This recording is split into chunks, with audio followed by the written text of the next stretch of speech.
Hi everybody, welcome back to Sean's World. Now in this video I'm going to be working in the boot room. Yes, at last. Hooray! And today I'm going to be wallpapering to Sam's delight. Yes. Yes, and mine. It's been quite a difficult project to film because we're in and out all the time, so lots of things going on, not always practical, but I'll walk you around in a minute and show you how far I've got. Predominantly today I'm going to be wallpapering, take you through a few steps, some hints and advice on how to wallpaper if you haven't done it already. So let me show you round. So this is one of two entrances we have into the property. This one is the designated boot room. That doorway goes up into a utility area and then the kitchen's after that. This is a recent construction, there was nothing here before. Built a framework, bought these two doors at Vide Grenier, which is a yard sale. I bought the top two doors from a Brocante, which is an antique shop. Now they're really delightful. They've got carved birds on. One might be a hoopoe, which is quite relevant because we get them visiting here. So that's got to be finished off. This is a stud wall that I created. This whole area was part of our living room. Far too big really, so it's more practical to put an extra wall in here and create an entrance boot room. Now, what I've done here, this is laminated flooring. It looks like oak panelling, but it's actually laminated flooring. Quite radical to put it on the walls, but it was left over from a job, so that got repurposed all the way along there and here as well. Really hard wearing, so it'll take all the knocks and scuffs. You know, when money's tight and you've got resources at hand, it's always useful to look at something and think, right, what can I repurpose it for? So that was an ideal candidate for this sort of application. Hard wearing, never need to paint it or do anything with it really. It's perfect for the job. So that was that. Now I went for a green colourway in here, as you can see here, and it's to go with this wallpaper.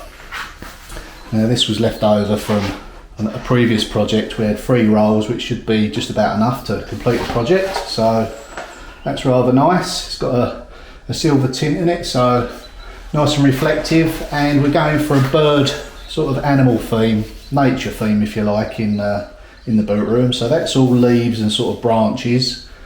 So we've got the birds in the door detailing at the top, and then here we've got sort of like a naturalistic flower design, so it's all in keeping. This was a great find at a Brocante in one of my videos. Those of you may remember that one. So that got used there. Now I've got a bit of a confession with the wall lights.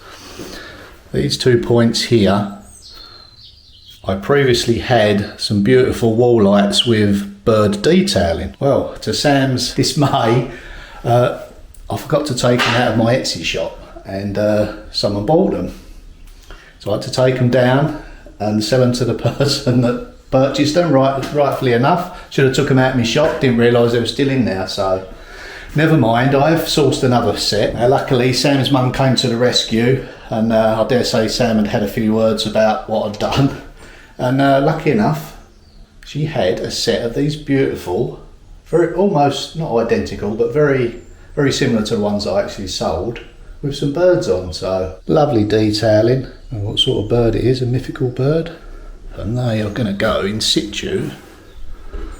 One there, and another one there. So that was my get out of jail card.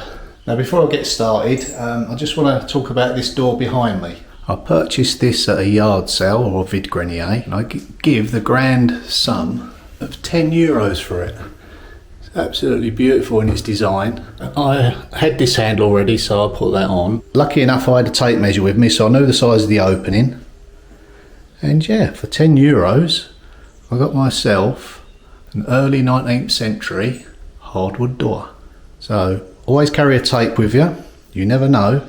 Now apart from the obvious thing that you have to look for when you're picking your wallpaper, i.e. the colour and design, once you've sorted that out, it's always important to work out how much you're going to need. If there's a pattern, the next one next to it has to be offset by a certain distance. Now that can affect quite dramatically the quantities that you need when you're wallpapering, so take that into account as well. This one is a 64 centimetre, so yeah, it's a little bit of wastage, but never mind. So yeah, got my wallpaper. It's a Laura Ashley one, and it is Hawthorne Eau de Nil. So nice wallpaper, good quality. 3 rolls should just about do me for what I need. I'm going to get some paste mixed up now. I'll take you through the next stage. So when you're creating a new project like this, get all your paintwork and all that finished. So your wallpapering is the last thing to go up really. That way you haven't got to cut in with any paint or anything like that. So keep it nice and clean, give it a good hoover down, do all the prep work.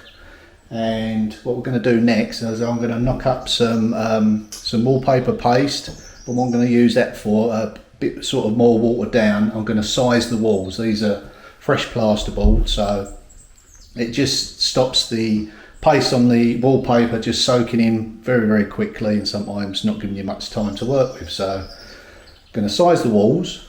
Now another important thing before you do that is to gauge out your wallpaper drops. Now literally all that means is just taking the width of the wallpaper roll, and basically what you want to do is work out where the drops finish. So if you're over the top of a door, you don't want to sort of be offset and it doesn't line up when you work your way over the other side. You've got to work out how many small drops you want, space them out each end of the room, so I've got a tiny little sliver one end. So for this section here, I've worked out, allow yourself a bit of overhang. You can always trim it off, never go under for obvious reasons. So that's one full drop. Now always cut into the wall that side. This is quite sort of wavy, it's not very square, so allow yourself plenty of overhang to cut down that side. Drop a string line or a spirit level down there to give you a rough guide, so you're sort of not coming down the wall crooked. Bring that down nice and level. Pencil mark on there first and then size it after. So once that's sized, we can get to start on that. Now I've already gauged this out, looking at about I think it was 7 or 8 drops, and I've worked it out that the cuts each side are going to be cut into the wavy wall line. So all gauged out, let's get mixing. So depending on what type of wallpaper you use, whether it's embossed or vinyl, the instructions will always be on the back. For a packet this size, you'll probably get about 7 rolls out of it. I've got 3 rolls, so I'm going to aim roughly for about half a packet, and you're probably looking at about 1 litre per roll. So I'm going to go for about 3.5 litres of water. So get that mixed up, size the walls, and we get papering. So always add the paste to nice clean cold water. Mix from the centre, give it 3 minutes brisk whisking, then let it settle. After years you'll work out what's right and what's wrong. You get the idea. So just to recap, once you buy your wallpaper, make sure all the batch numbers are the same. Sometimes it can vary quite a lot in shade if you've got a different batch number, so don't be caught out on that one. Do all your preparations beforehand, make sure it's nice and clean. If it's a new surface, it's porous, make sure it's sized. If you're worried about the unevenness of walls, you can always cross line it with backing paper. It always helps if you've got bad texture. Don't need it on this because it's perfectly smooth. I've done it myself. So that's all ready to go. Yeah, make sure you've got clean water. What other considerations have we got?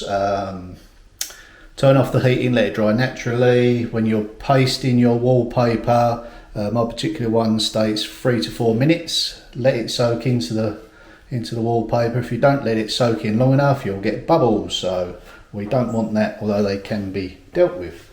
So let's get this wall sized up and ready to paper. Just a nice thin, even coating. Although this paste is obviously translucent, clear, if you do get it over the wallpaper, the face of the wallpaper, make sure you wipe it off immediately because you will see a stain on there. But don't rub too much because that can also be bad for the wallpaper.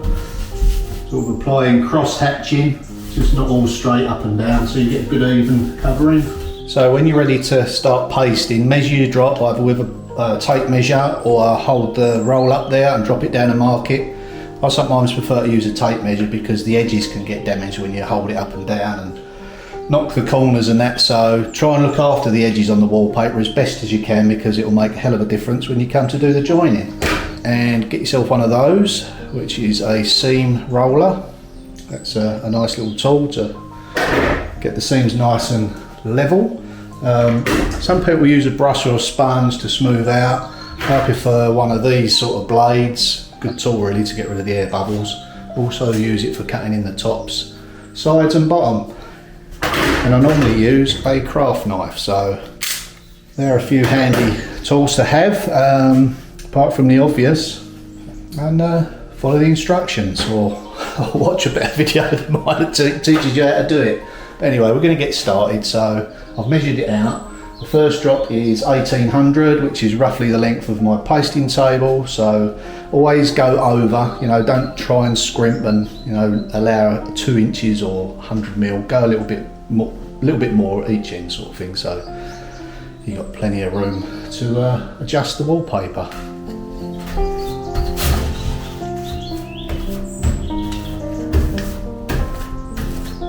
Once you've pasted one piece, one end, fold it over about a third. Makes it much easier to handle afterwards. So whilst that's drying for about 3 to 4 minutes, always take a clean sponge and just wipe off the excess off your table so you haven't got big dollops of wallpaper paste all over your table. That way you'll keep the face of the wallpaper nice and clean. Also have maybe your scissors or your seam roller to hold one end while you're pasting it, save it curling up, and then as you paste off it kind of sticks it until you're ready to fold it over. Give it 3 to 4 minutes and then hang.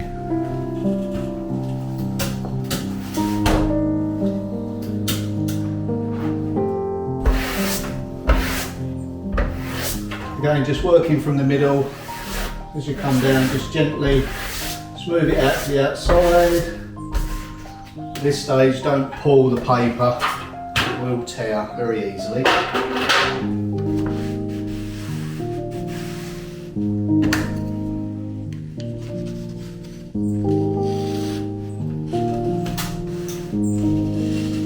Then you get a nice even cut.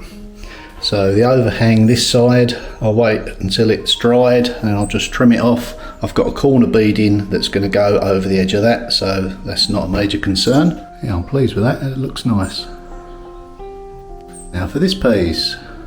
So when you come in to cut in an uneven surface, get your squeegee, feather it out so you get an invisible line, if you like, down there.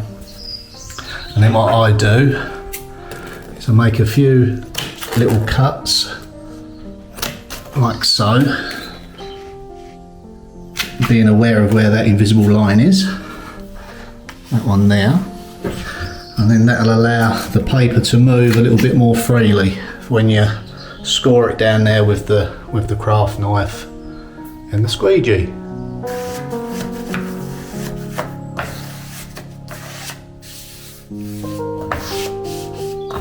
So all nicely cutting down this line here, so with the craft knife, and then with the seam roller just gently marry up these seams here.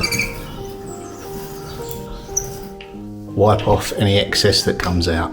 And of course one of the most important things to do while you're working is have a cup of tea. It's looking really, really nice. I'm really pleased with that colour. Complements the chair rail and the banister just nicely.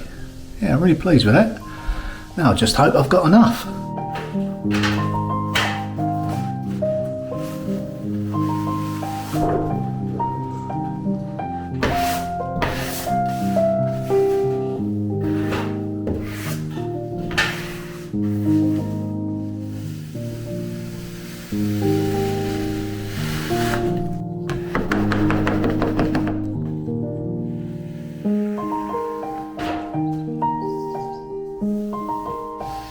Establish that crease, sort of brush down. I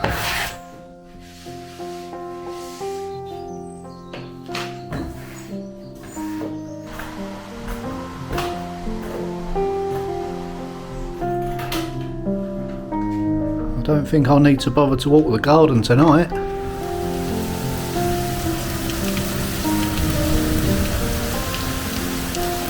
Wow.